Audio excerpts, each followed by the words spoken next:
Hello, this is Factutainment, and we do things here. I'm Lore Master 101, and that's the ghost of Sipsmas Pass.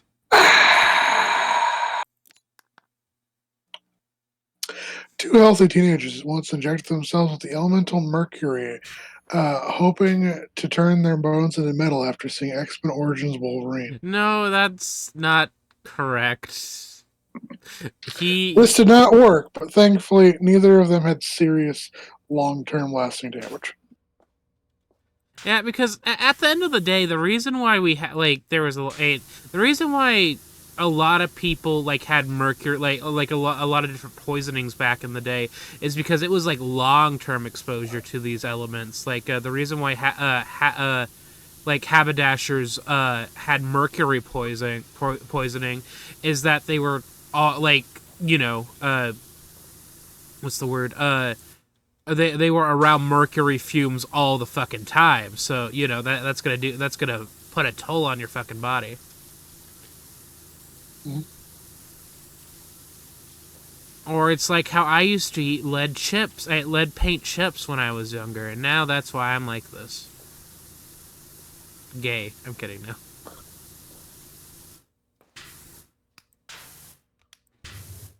The total value of all gold owned in the world is slightly less than the total value of all stocks, at 18 trillion versus 22 trillion, respectively.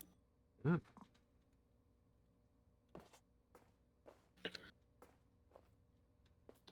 The most common cause of genital herpes is actually from oral herpes, which are cold sores.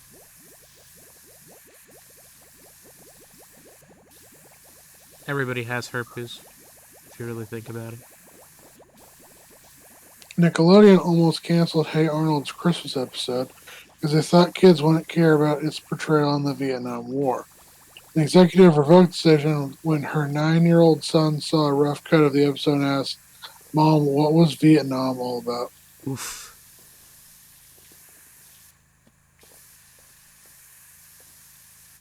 Theory of normative determinism is that people tend to gravitate towards careers that fit their names. Huh.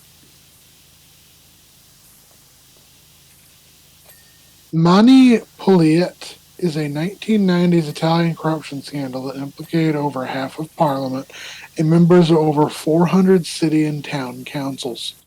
Hmm. The Hoover Dam was completed 2 years ahead of schedule. Damn. I get it. Get it. Nah, that was dumb. I'm sorry. Chance the Rapper once transitioned his SNL skit character Lazo Holmes, a hilariously uninformed hockey announcer, into a series of real interviews with NHL players and coaches. Interesting. There are currently 1,367 chess grandmasters. Of these, only 27 are female. And at least two of them like to have anal beads in their ass. Uh, Tom Cruise saved the American release of Lock, Stock, and Two Smoking Barrels by endorsing it and by a buyer screening, launching the careers of Guy Ritchie, Matthew Vaughn, and Jason Statham in the process. Hmm. Good for Tom Cruise, I guess?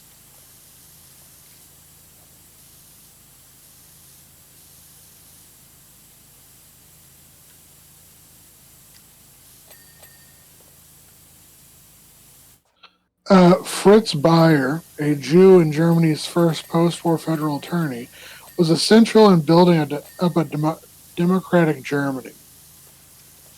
He prosecuted former Nazis, but got threats from his own work colleagues and his superiors. He was found dead in 1968 and cremated immediately without an autopsy report, against the court's orders. Hmm. Thinking emoji.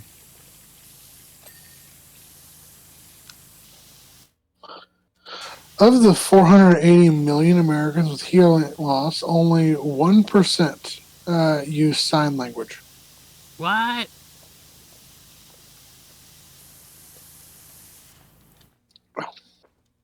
Oh wow, this is a big map. Listen. Oh wait, no, that's a door. That door's closed. The first splashdown by a Soviet crew, the Soyuz capsule landed in the middle of a blizzard and punched through the top of a frozen lake. It went fully underwater, and the lake above them froze, requiring an intense rescue operation that lasted 9 hours. There were no survivors. No, I think everyone served. You know what? That's fair. Hang on, I'll read more about it. No, it's okay. You don't need to check if there were survivors or not. There probably were.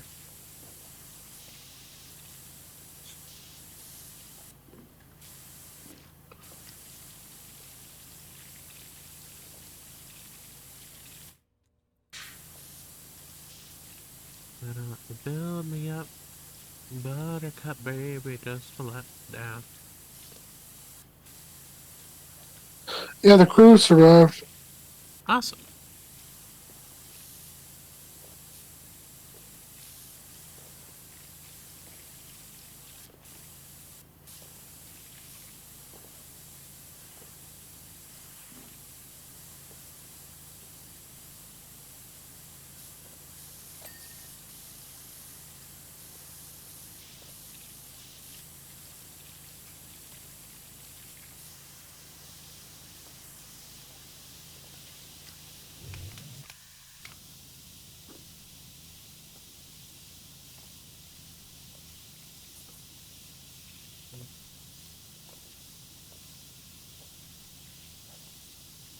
Apparently, the capsule was too heavy to be lifted by a helicopter, and so it was dragged to shore using trucks.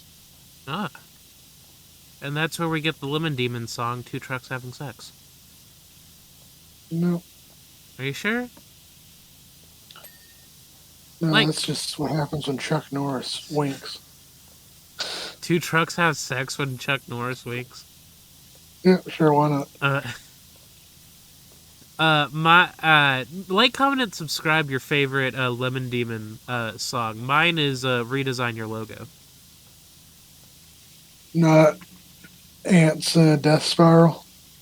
I don't think I've heard that one. The ones that I'm familiar with is Cabinet Man and Redesign Your Logo, which I don't think is the correct name. What about Bustin'? Bustin'? You know, the Ghostbusters parody you did. Or it's the Bustin' makes me feel good. Bustin', bustin', bustin', bustin', bustin', bustin'. I will have to look into this. For Lemon Demon? Yeah, I believe it was Lemon Demon. Alright, I'll look into this later. Because I do not remember Lemon Demon doing a... Yeah, Lemon Demon's Neil Cicerega. Right? I'm sorry, what? Lemon Demon is Neil Cicerega. That's yeah. his name, right? Just checking to make sure. Lemon Demon. Yeah, Neil Cicerega, yeah. Okay, he made Bustin'. Gotcha. Which I've heard as described as it's the Ghostbusters theme, but in a world where the Ghostbusters movie was never made. Of course, there's also iconic Two Trucks Having Sex, like we mentioned. Yeah. And then, of course, there's the ultimate showdown of Ultimate Destiny. No, shut the fuck up. Yep. No!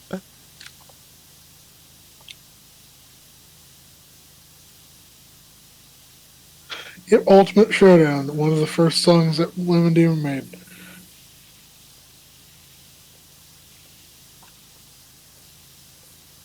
I think I might make a thumbnail for this video specifically, and it's the fucking, so who's gonna tell me that orcas suck the skin off of seals, or was I gonna just read that in National Geographic? But it's Who's gonna tell me that Living Demon's the fucking ultimate showdown guy? Or was I just gonna have to learn that from my fucking friend tonight? Jesus Christ.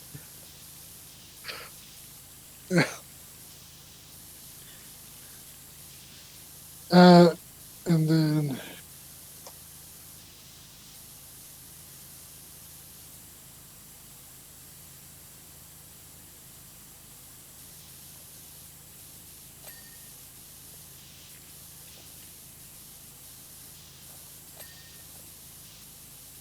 try to pull up what else Neil Cicerega has made.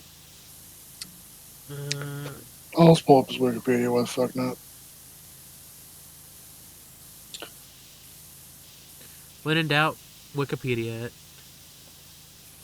Apparently, his sister worked on Gravity Falls, The Owl House, and DuckTales Ooh. as an animator. Tell me more, tell me more. Oh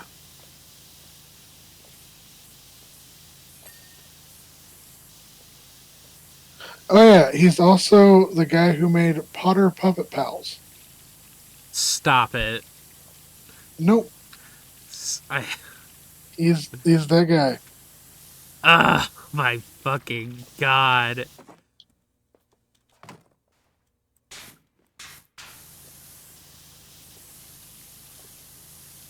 Actually, to be fair, I think I've only ever seen one thing of Potter Puppet Time Pals, and that was the emo episode.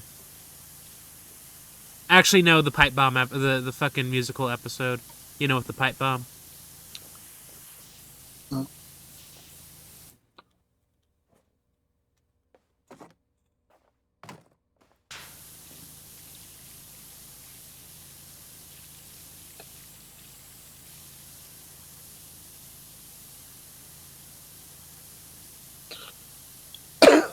Sorry.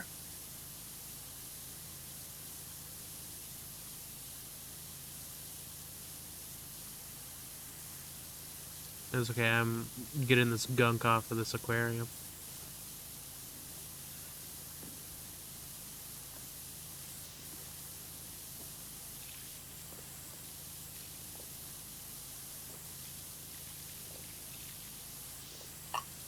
Actually, I'm gonna ask a weird question, but I hope you can answer it. And it's gonna be really fucking weird.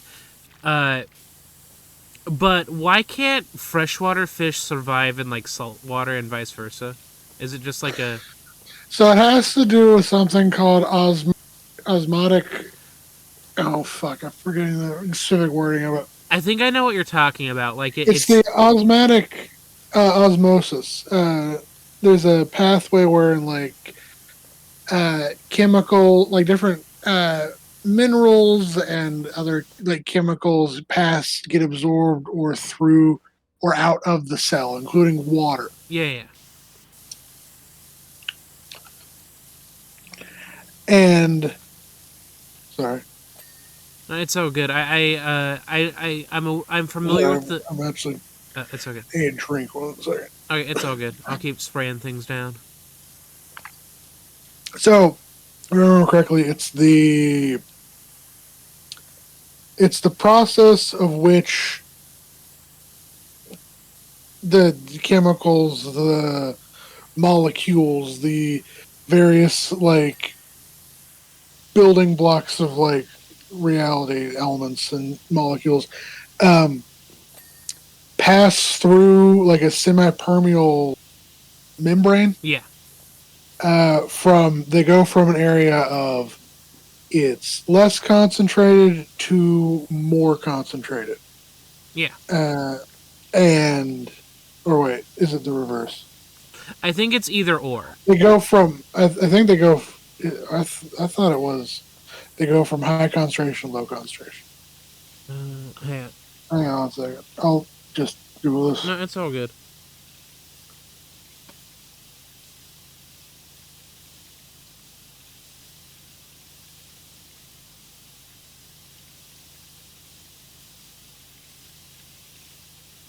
Osmosis is the spontaneous net movement and diffusion of solvent molecules across selectively permeable membrane from a region of high water potential or a region of low solute concentration to a region of low water potential or a region of high solute concentration in the direction that tends to equalize the solute concentrations on both sides.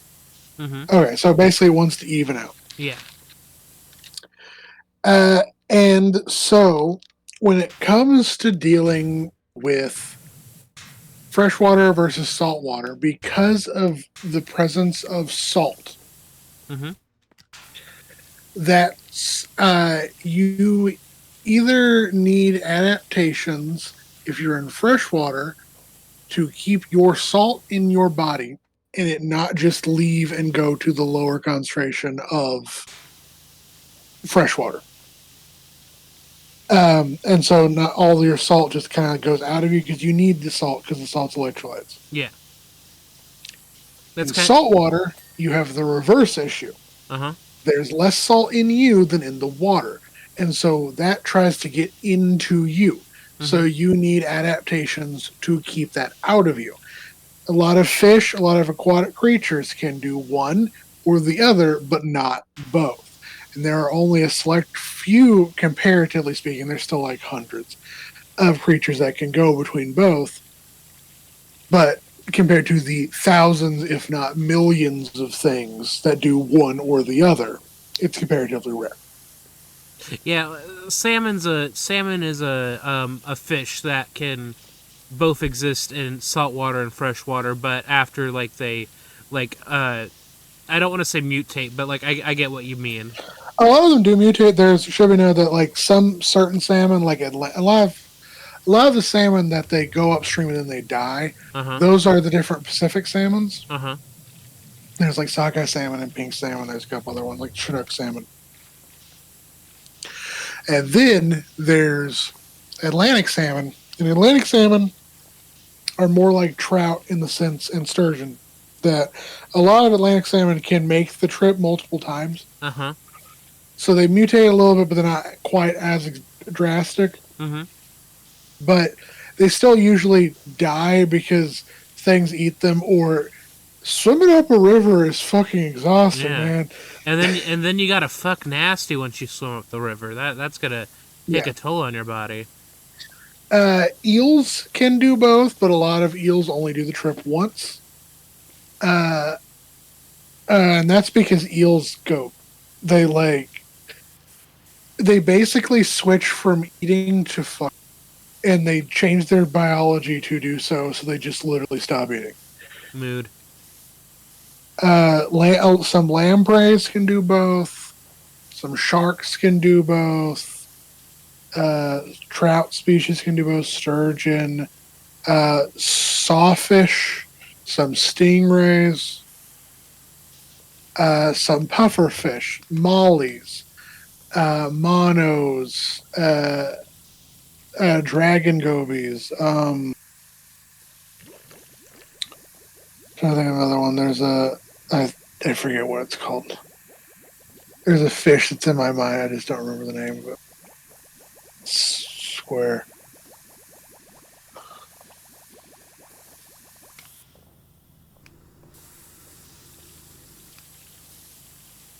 And a lot of fish that can swim between both usually live in estuaries. Mm-hmm. Because it's both. Yeah. So I don't have to worry about it. And that's also so that's also why you need to drink like things. Sorry, I'm kind of bringing it back. Catfish. Oh, sorry, no, I was just saying certain catfish, other gobies can. Go on. I was just gonna bring it back to like when we were talking about like electrolytes and stuff earlier with osmosis. That's why it's important to like replenish your electrolytes as well as water when like you're working out really hard. Because if you don't have like the salt / electrolytes to back it up, you just sweat out the water like as you intake it. Yeah, and some people may ask like, okay, then why are comparatively speaking, reptiles and mammals are able to go between salt and freshwater? And it's like, well, because those are creatures that were originally adapted to live on land and then became secondarily aquatic And so they took all of their adaptations for living on land, which you already have to have a thick skin and stuff to prevent you from losing water. Mm-hmm. And that usually translates to you can handle going between saltwater and freshwater fairly easily, at least in comparison to other creatures. However, it should be known that like you have to have some adaptations eventually. Mm-hmm. To like the longer you stay in one or the other, the more you have to adapt to, because you still have to deal with the osmotic pressure situation. Yeah. Osmotic, super static, funky fresh.